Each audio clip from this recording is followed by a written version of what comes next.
Wait, what? But what about the bird? Yes, the bird. I found it lying on the floor with a broken wing the morning she left.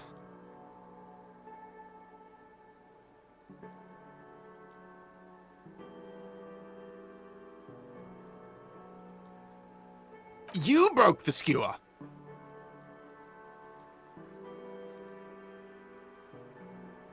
I assure you it was him. It's as if he can't decide whether to be angry or relieved that it was you, again.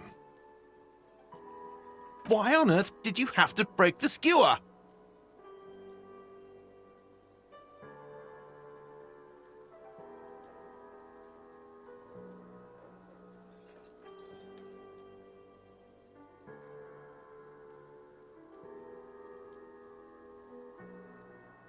I can't believe it. I was so sure it was Sylvie. Even worse, I thought she was trying to send me a message. Symbol of hope and all.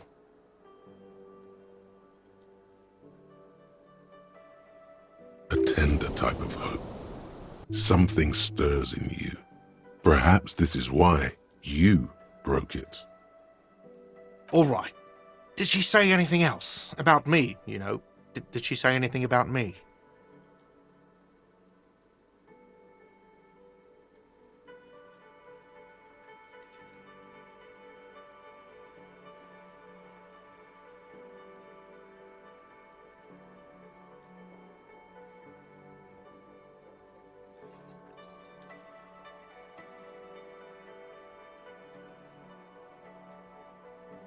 Really? I should give her a call then.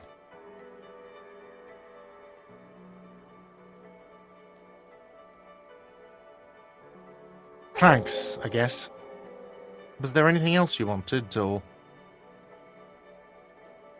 We were sort of hoping there would be a gun, an expensive jewel, or at least a sword in it for you, if you deliver the message. Oh well.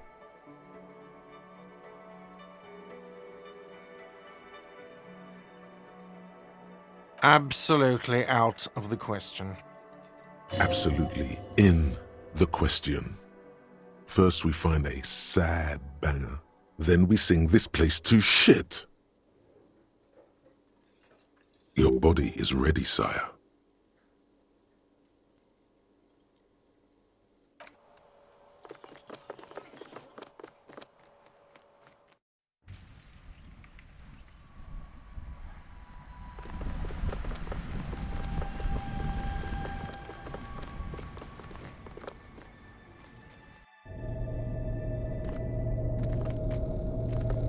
You see rows of toy soldiers guarding the rest of the trinkets displayed on the table.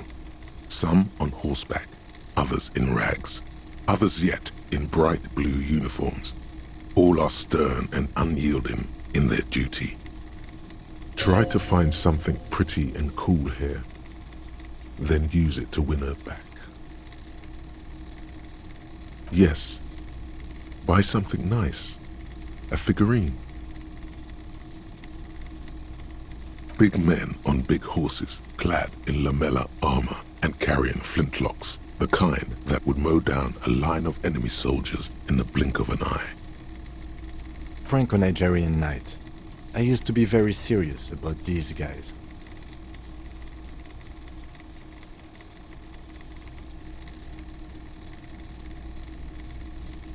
They're not all blue. These figurines also wear gold coats and caps, complemented by orange trousers. They are variously posed, wielding swords and rifles with bayonets.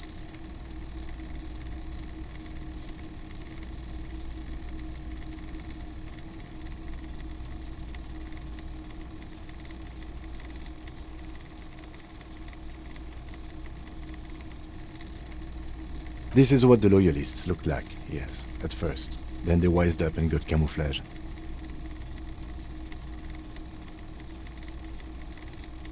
Which ones? Ah, those. Yes, they are. I find the paint job a bit gaudy, but children like the bright colours indiscriminately.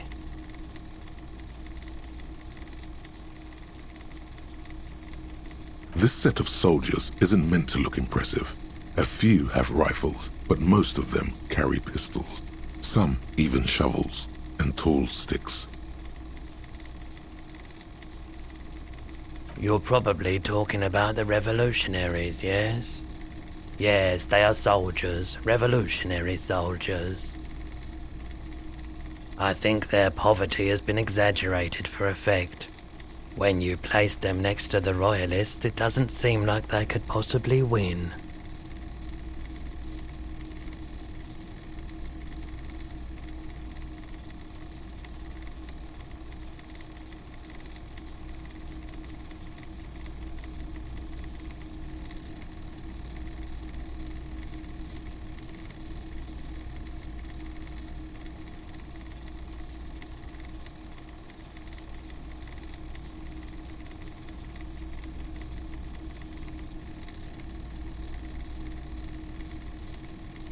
I don't like either set very much, to be honest, but there are many parents among my customers.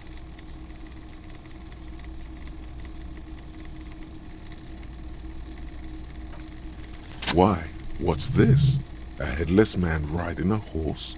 A headless man wearing futuristic tracksuit trousers that say found. Oh, that's the headless phone rider.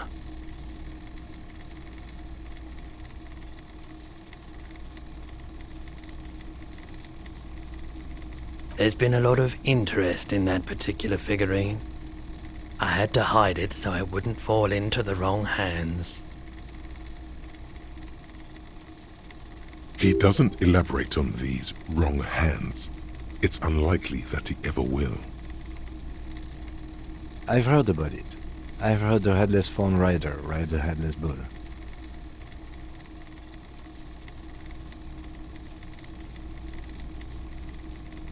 Yes, there are several competing versions of the story, but I believe this figurine is a more canonical representation.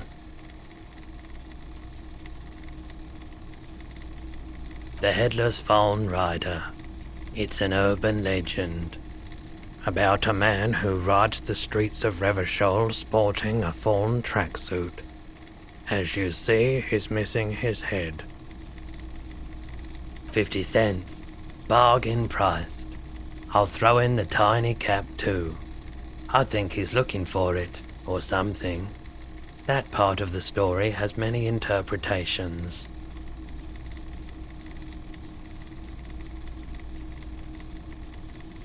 Did I mention that this figurine is supposed to be lucky? Always carry it with you.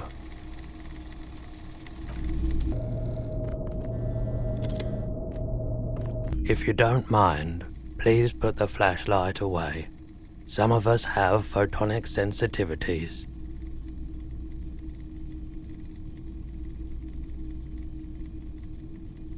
I do appreciate it.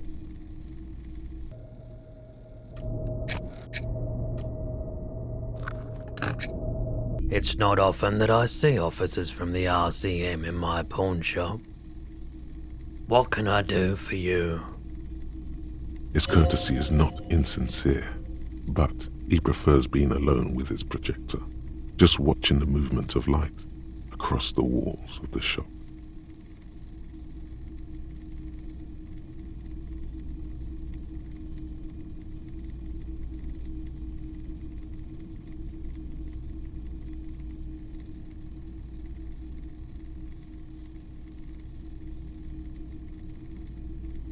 Oh no, not at all.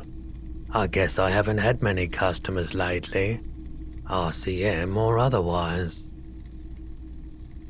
Who are your customers usually? All kinds of people come through here. Locals, travelers, people looking for a deal, people looking for a keepsake, people who are terminally bored. As you can see, I have a wide selection of goods for everyone to choose from.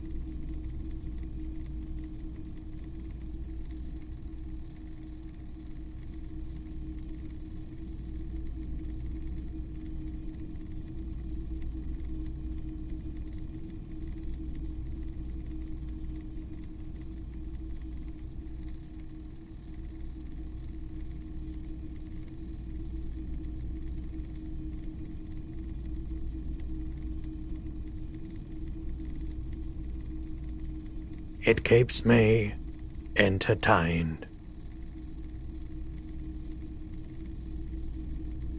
He's well composed, but underneath it you sense psychedelic processes bubbling. Some kind of drug, maybe.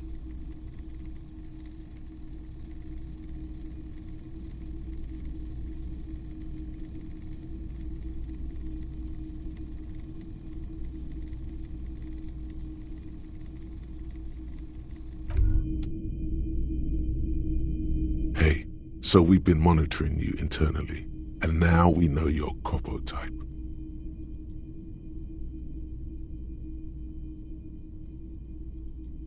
Guess.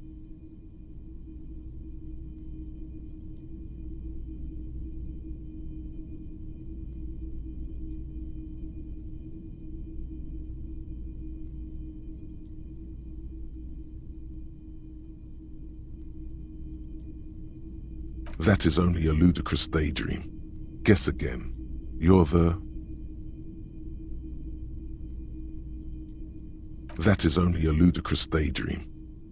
No, you're the sorry cop. The cop who's sorriest. Let's make it official then, shall we? Huge lack of enthusiasm going on in here.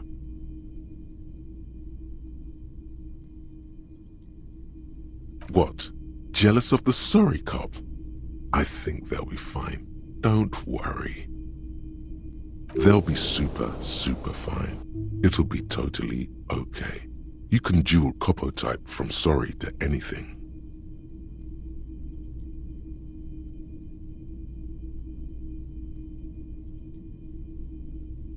Of course you are. It's okay. See if you can get something out of this, like info. Or maybe every time you say you're sorry, you get $1 million. That won't happen.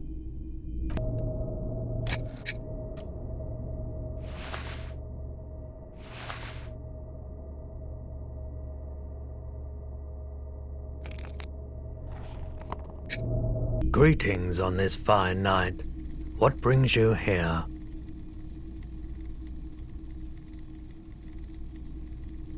The pawn shop is always open.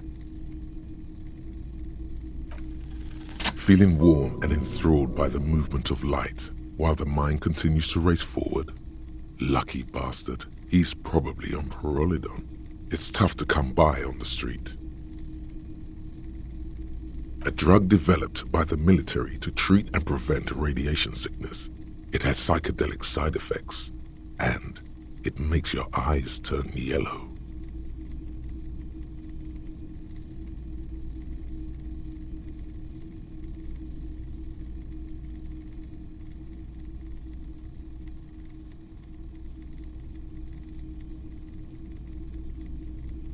How would I know? There's a note of indignation in his voice. Interesting.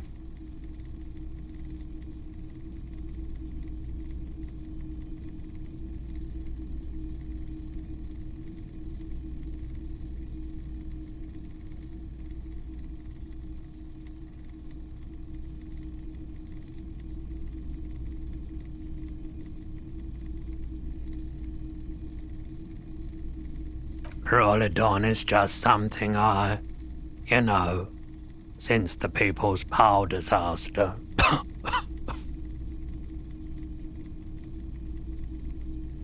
I was with the Emergency Relief Brigade. Had to take it for radiation sickness.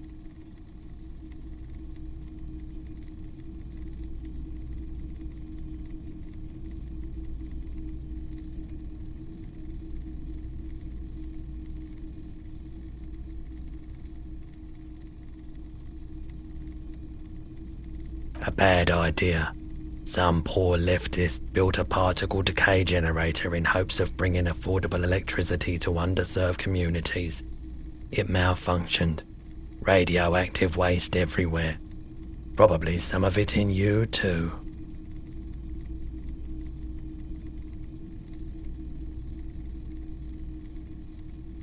The People's Pile was a Type U particle decay generator that failed immediately after entering service, releasing radioactive waste into River Esperance.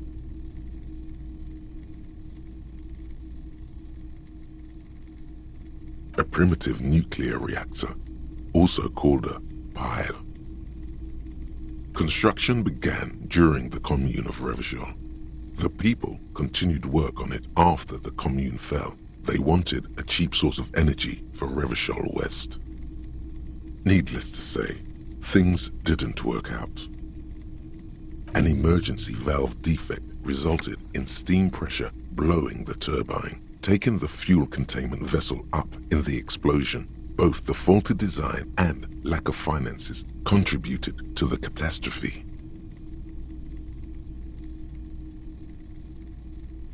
We were an all-volunteer force, self-organized, tried to help the fire brigades contain the spill.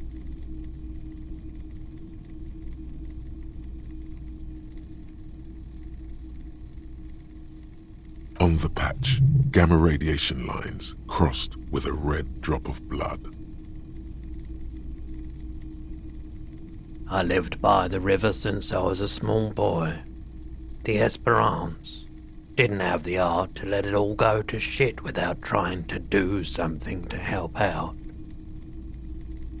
There wasn't much the volunteer force could do, however. We wasted years in the river mud, years getting sick.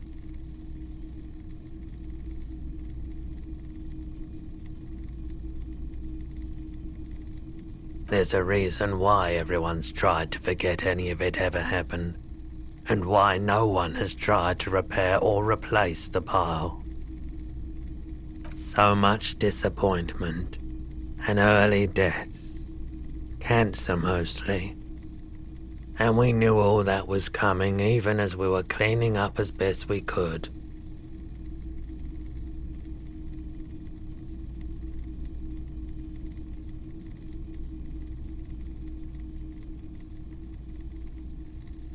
No one's. Everyone's. So much bitterness. A bunch of poor people built themselves a primitive nuclear reactor, hoping for the best.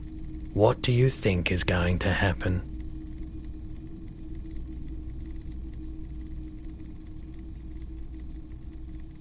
The clean-up happened 15 years ago. I was young then. Later, my second aunt died. Left me this shack and all the assorted junk in it. So I came to Martinez. People told me don't go there. It's a shithole. I said, people, we just had a nuclear pile meltdown.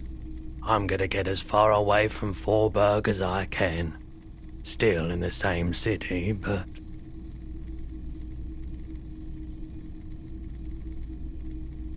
I like the theory more than the story. Outward movement, not vortices.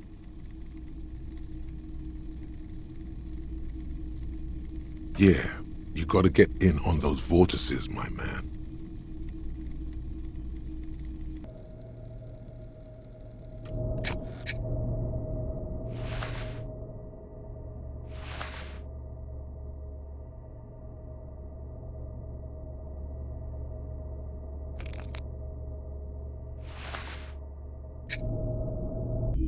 Hello. Let me know if I can help you with anything. Have you tried it before? The lieutenant steps away, pretending to admire some of the knickknacks on display. Looks like he doesn't want to get involved. He won't be your knock, but he won't be thrilled about this either.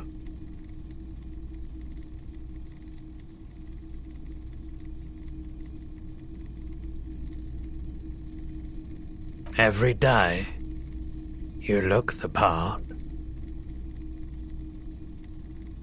Here you go, man.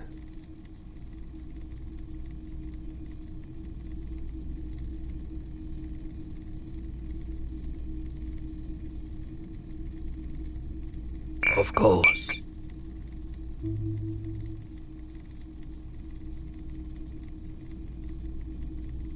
I doubt it, but I can try and answer any questions you may have.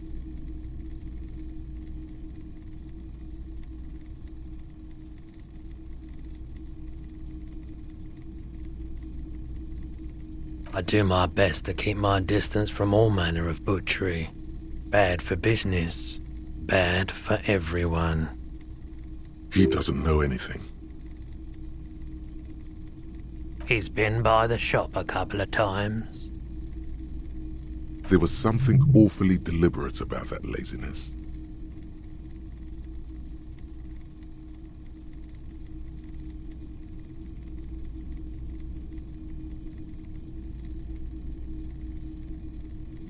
He tried, wanted to come to some mutually beneficial agreement around my dealings with the dock workers.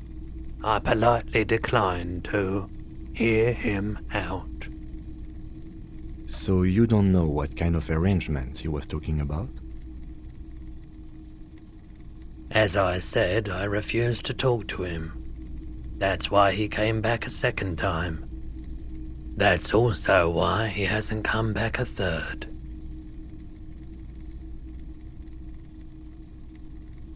They weren't the most pleasant interactions.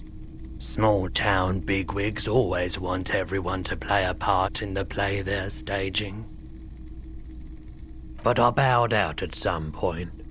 I prefer to watch from afar while the bigwigs come and go.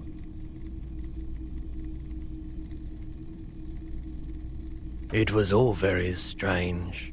That forewoman was more pleasant than Everard, but I guess it's all the same in the end.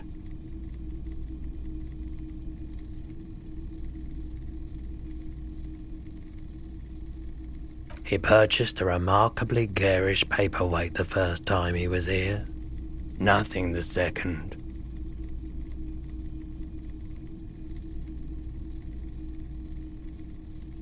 He nods reluctantly.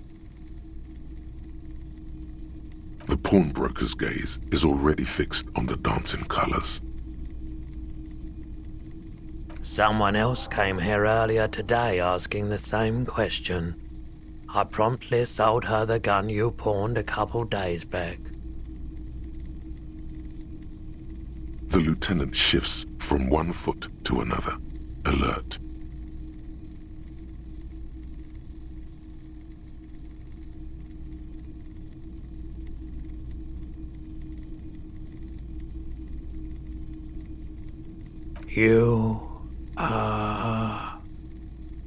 You were adamant about getting rid of it, officer. Said you were undeserving of a service weapon of the Revachol Citizens Militia.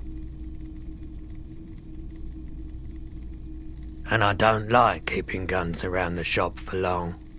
Off-the-charts photon emissions. The unhealthy kind. He's not telling you the whole story. It seems he's trying to spare you.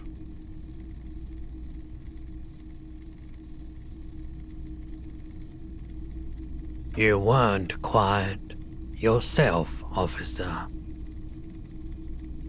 You were very distraught. You said the gun was a threat to your life and that you can't trust yourself with it tonight, and that you need the money. When I said that I don't normally buy firearms, you put the gun barrel in your mouth and sort of sucked on it. Then I agreed to take it. Very normal behavior. You must have been in great shape.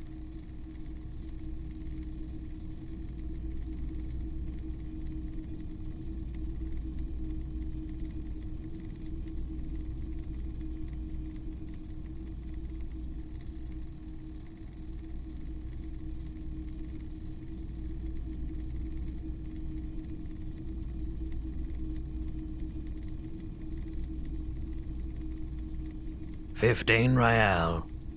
The lieutenant looks from you to Roy, and then back to you. It's clear that he hopes this tableau might still turn out to be a bad dream. It's not, though. There's pity there, too. in case you didn't notice.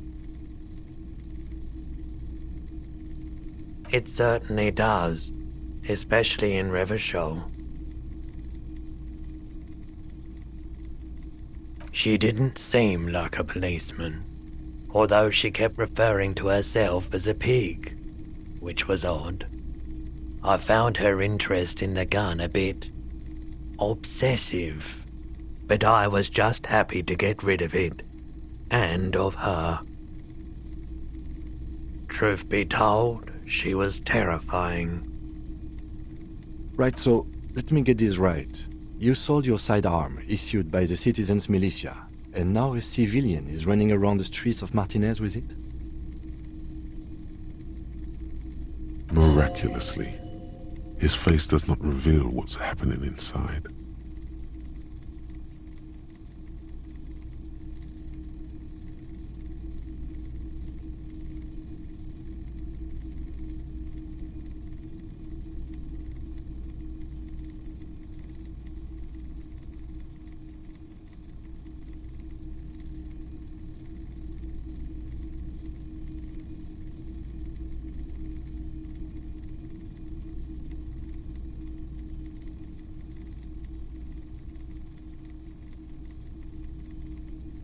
In that case, she'll be happy to get a visit from us, if we can find her.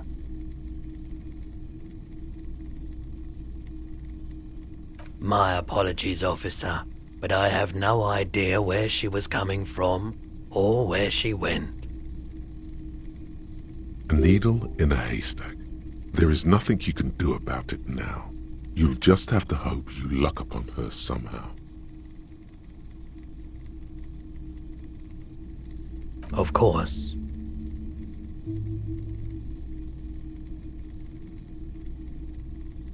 Sure thing. Sure, man.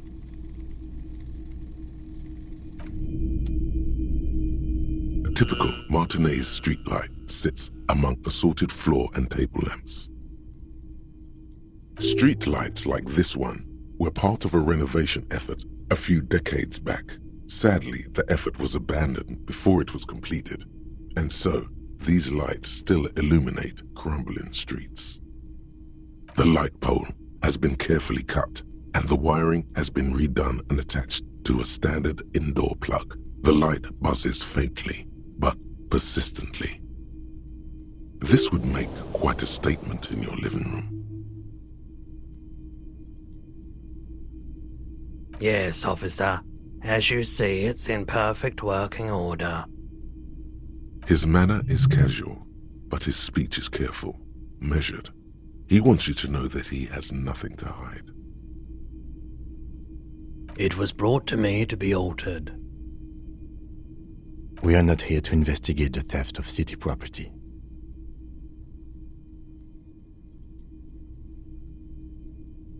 You have to admit it's rather clever what he's done with it. 700 real. A bargain, I dare say.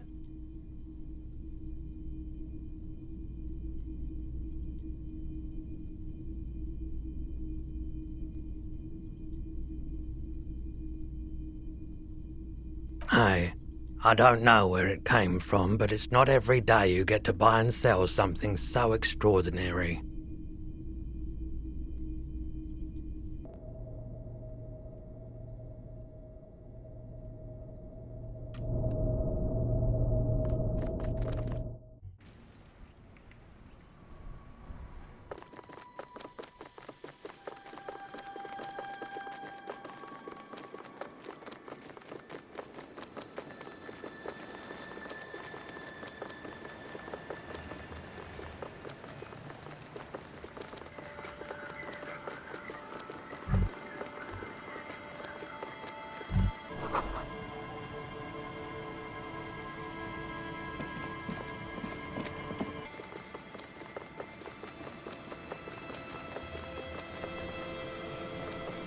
Hi, officer.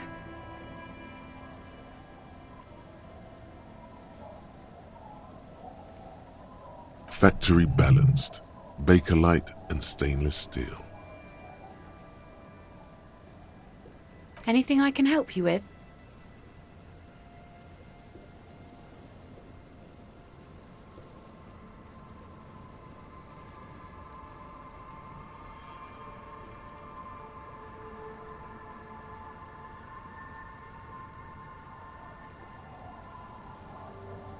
You've graduated to Lawbringer now? Men with authority have their quirks. Comes with never being second-guessed about anything. So what brings you here, Lawbringer? A fishing village on the seashore. This place doesn't really have a name. It's sometimes called Elysium.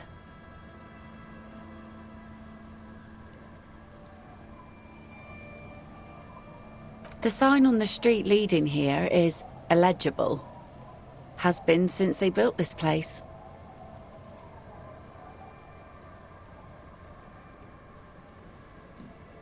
The name is Lillian. People call me Netpicker. I think I have time for questions, and that was actually the second one.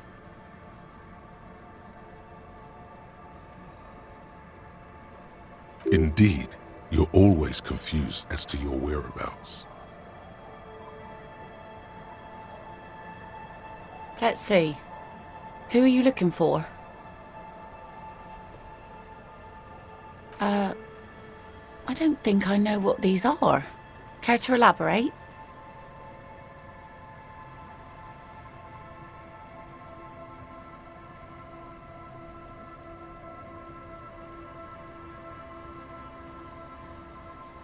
Aha! Like snowmen.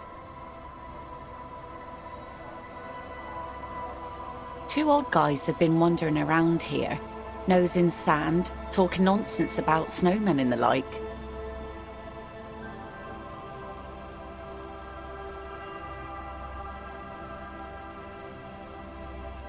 Right.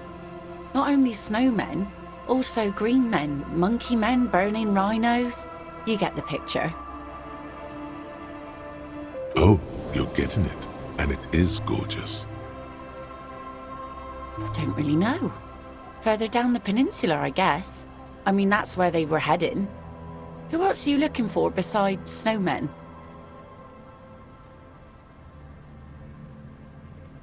Yeah, I'm not really looking for that anymore. Not much into the middle-class ones either. Could do with some landed gentry, but apparently they don't make those anymore.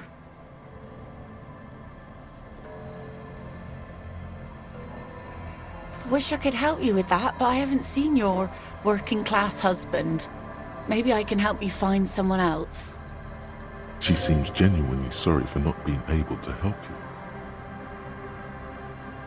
Well, how can I assist you then, officer? Like I said, fish mostly. Sail the waves, take care of the kids, pick nets. Right now I'm tarring a little skiff. I sell the fish to people in the Delta to serve at their fancy restaurants. Authentic insular Indian cuisine. Sometimes I also walk to the beach to see what the sea has given up. The sea is full of surprises. Keep it professional, man. Don't make it sound like you're hitting on her.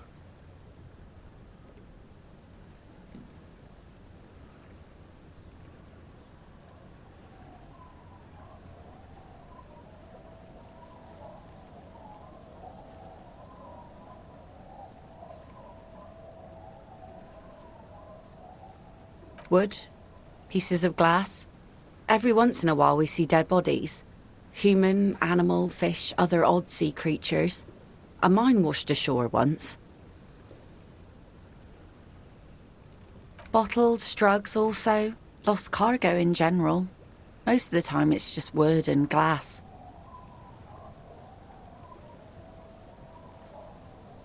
All right. Major choice moment. You only get to ask one thing. It would be weird to say them all. Choose wisely.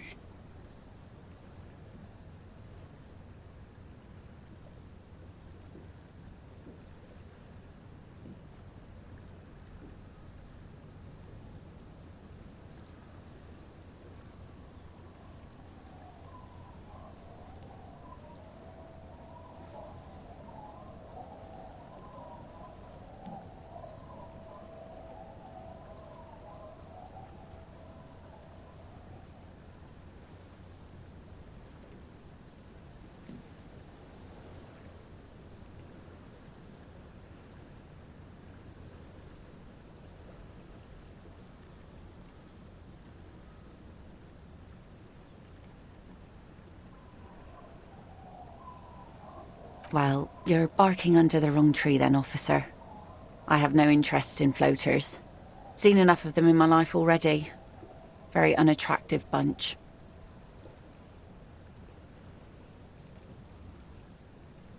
Unfortunately, the factory sold this one with a 3-year warranty instead of a story. It's to intimidate folks, mostly.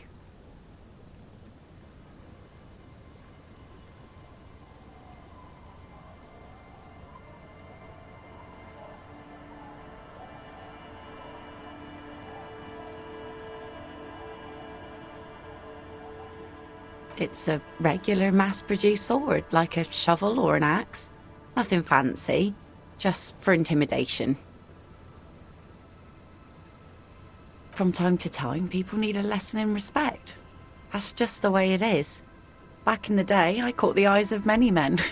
And believe me, men need a lesson in manners from time to time.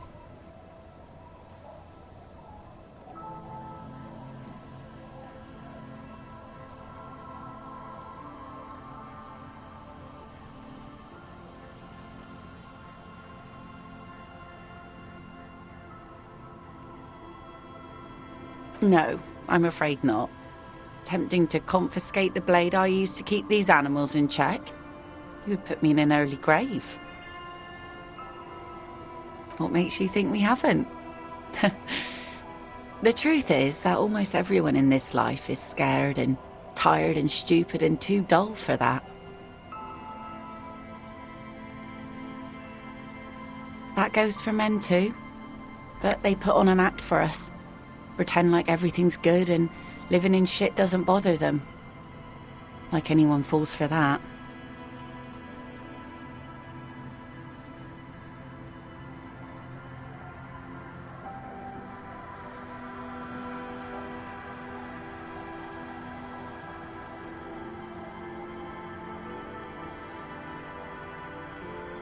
Oh? Believe me, everyone here is a proper man. Must be something about poverty that makes all the men real. Some went to patch their wounds, their lesson learned. Others were more thick-headed. And one of them, I ended up marrying.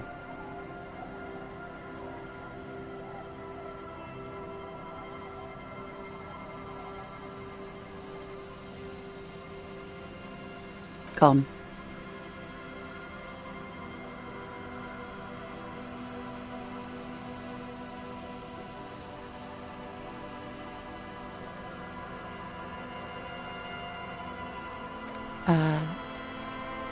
Good for you. He, however, was lost to the waves. It's been quite a while now.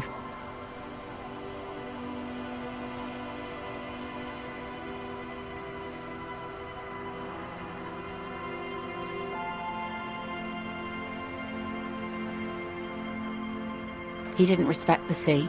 Went out there drunk like a skunk, and sure enough, one day the boat was found floating empty. The bloated corpse turned up 2 weeks later. Now, before you tell me how sorry you are for my loss, know that it was 4 years ago, and I've moved on. There's only so much mourning you can do for a drunk with sinewy muscles.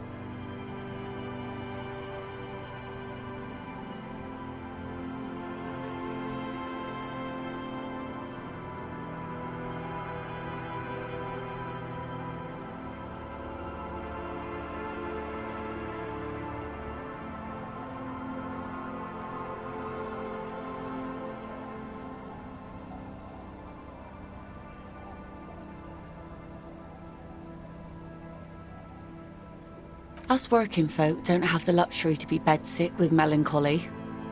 I buried him, mourned for an appropriate amount of time, and went on.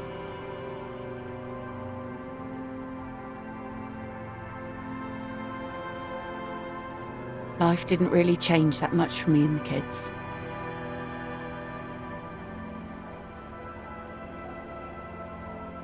This is neither a touchy nor a very interesting topic for her. Do it! Hit on the widow! It's the right thing to do!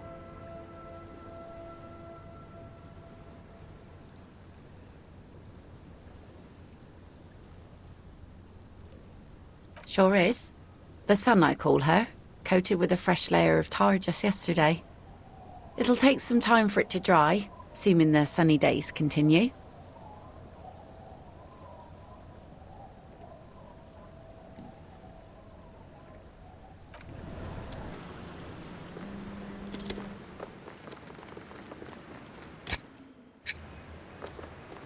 It's getting cold, this late in the night. Time to call it a day.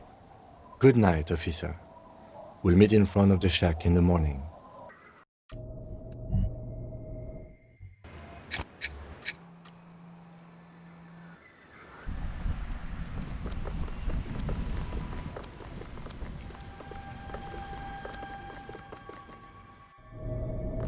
The boomboxes on the shelf look well-loved and well-traveled. Chipped, dented, they stare at you with the unblinking eyes of their tape reels. One especially catches your eye. Deep gold and amber plastic with a big old handle on top. A classic boombox that says Stereo 8 approved. This is you. Golden orange. A sunset suite.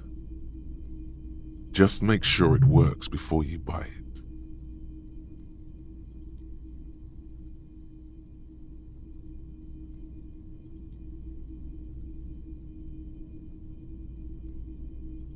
Is the Harman Welshie W2, made in Vespa, designed in Seoul, plays all reel-to-reel formats, 2mm, 8mm, 12mm. It's even got a little radio in there. It'll set you back 12 real. If police work means playing tapes, sure, you can use it for that. Or any other time you'd need to play a tape. Absolutely. I've tested each one myself with recordings of speech, found sounds and music from a variety of genres. Even though I don't really like music. That's odd. Why doesn't he like music?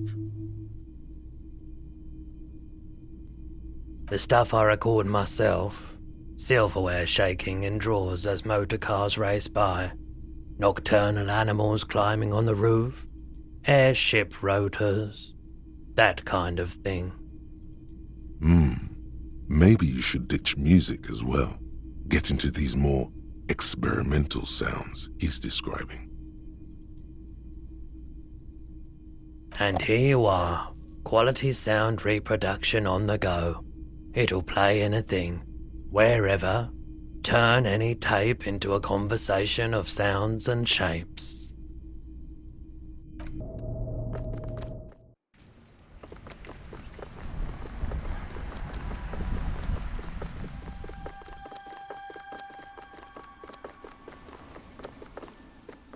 The man is decomposing visibly now. Every hour, he looks less like a creature and more like a pile of intestines. The body is reluctant to let go of the boots, as though it were its last bit of dignity. Whoa! Kuno's little sneak pig's back for the booty. Yeah, fuck it to pieces for us, liar cop. It's not completely useless. You're able to reveal a little more of the putrid polymer sock beneath the boot. It feels like the leg is going to come off along with the boot, but you're able to get the boot to move a centimeter or two. Just relax. This is easy. This is happening. See? The corpse doesn't care if you try to take his boots. He doesn't need them. He's probably glad to get rid of them.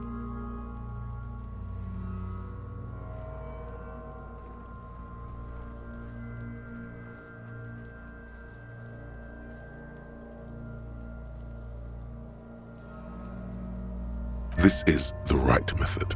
It takes some time, but eventually the boots come off, with nasty slices of polymer sock stuck to even bigger pieces of skin and rotting flesh.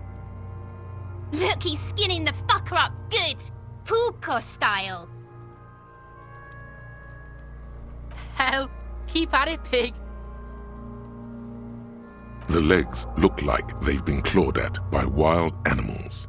As for the boots, you can't possibly do anything with them until you've cleaned and disinfected them thoroughly. Yes, these absolutely need to be washed before. The stink is incredible. Didn't the Whirling have a kitchen? Shoot, you Rooney. Come back later.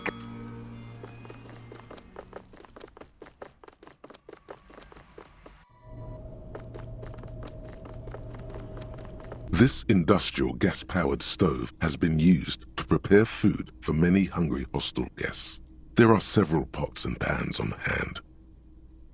Getting the corpse residue out of these boots is going to require patience, and also a huge pot full of boiling water, soap, and white vinegar. A commercial pot draws your attention. It's very large, gigantic even. It could be used to make enough stew to feed an entire city, and also to boil a putrid pair of death boots. There is a variety of soaps and bleaches in the cabinet to the left of the stove. There is also a bottle of white vinegar in the cabinet next to the fridge.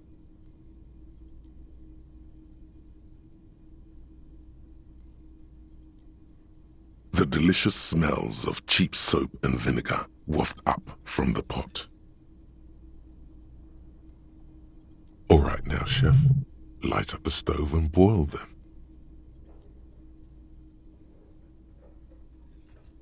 The strong smell of vinegar forces you to step away from the pot. The water slowly comes to a boil. Strips of polymer fabric and human tissue separate from the lining of the boots. They float to the bubbling surface. A two-course dinner of rotten flesh and hardened ceramic.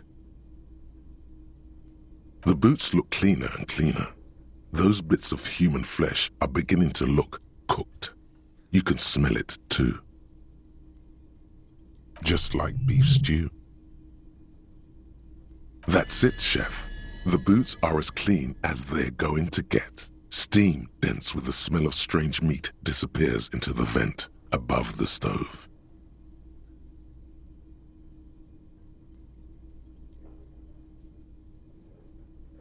A pair of real beauties. The boots are shiny, hot, and reek of vinegar. Just perfect.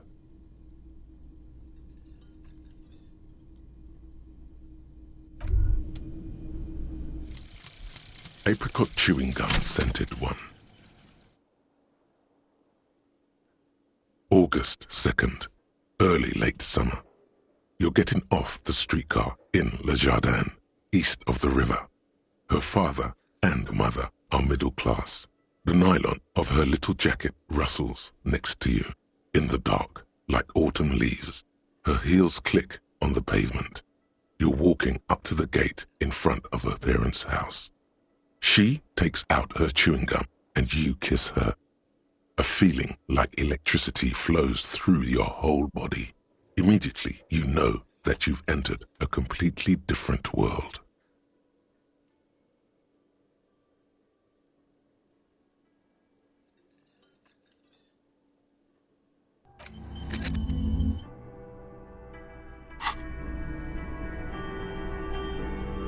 You see a heavy steel door with a prominent dimple lock. It's painted blue. You immediately feel drawn to the color. Blue is for mystery. The cobalt blue surface feels rough to touch. The stainless steel door is flush with its frame on every side. Old cobalt paint, rough on the fingers. 40, 50 years since this was painted maybe. It leads to a side building, adjacent to this one. The old building next to this, half ruined. Whatever is behind it must be older. The door does not budge. The door stands silent, unmoved by your words.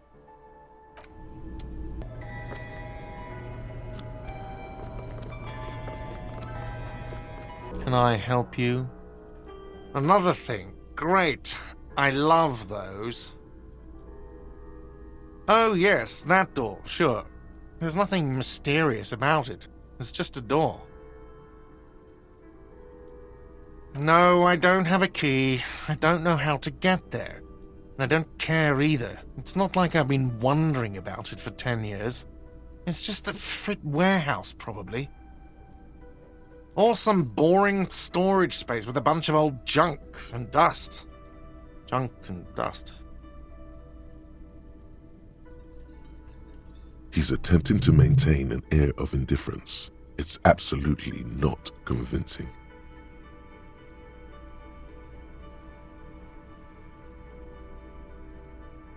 Fine, okay, a little. But my job doesn't leave me time for wondering about one locked door in one of the cafeterias I manage.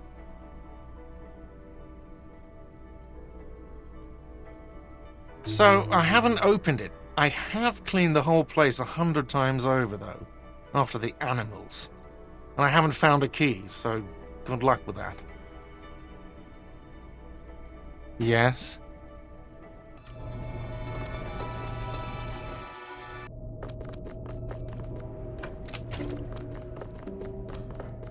This is not the cleanest bathtub in the world, but it's cleaner than you are right now. Ah, that soap scum smell. It smells like life, at least compared to you.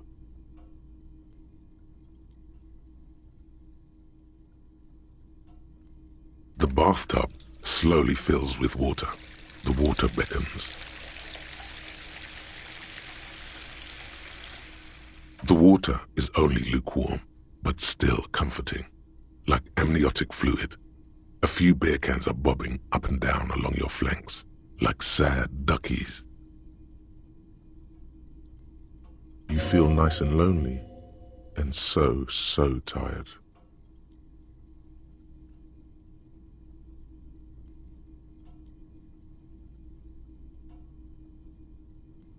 Now you are alone with your thoughts in the tub, but it's easier than being alone with your thoughts outside the tub. Your fingers grow pale and are covered with tiny whirls as the water cools. You see the corpse. You can still smell the cadaver on you. It's going to take more than one bath to get rid of that stench. Then, houses along a narrow street, a video rental, darkness on the planet's curvature. The waterline recedes as you stand. You are cold now. Your clothes stick to your still moist skin.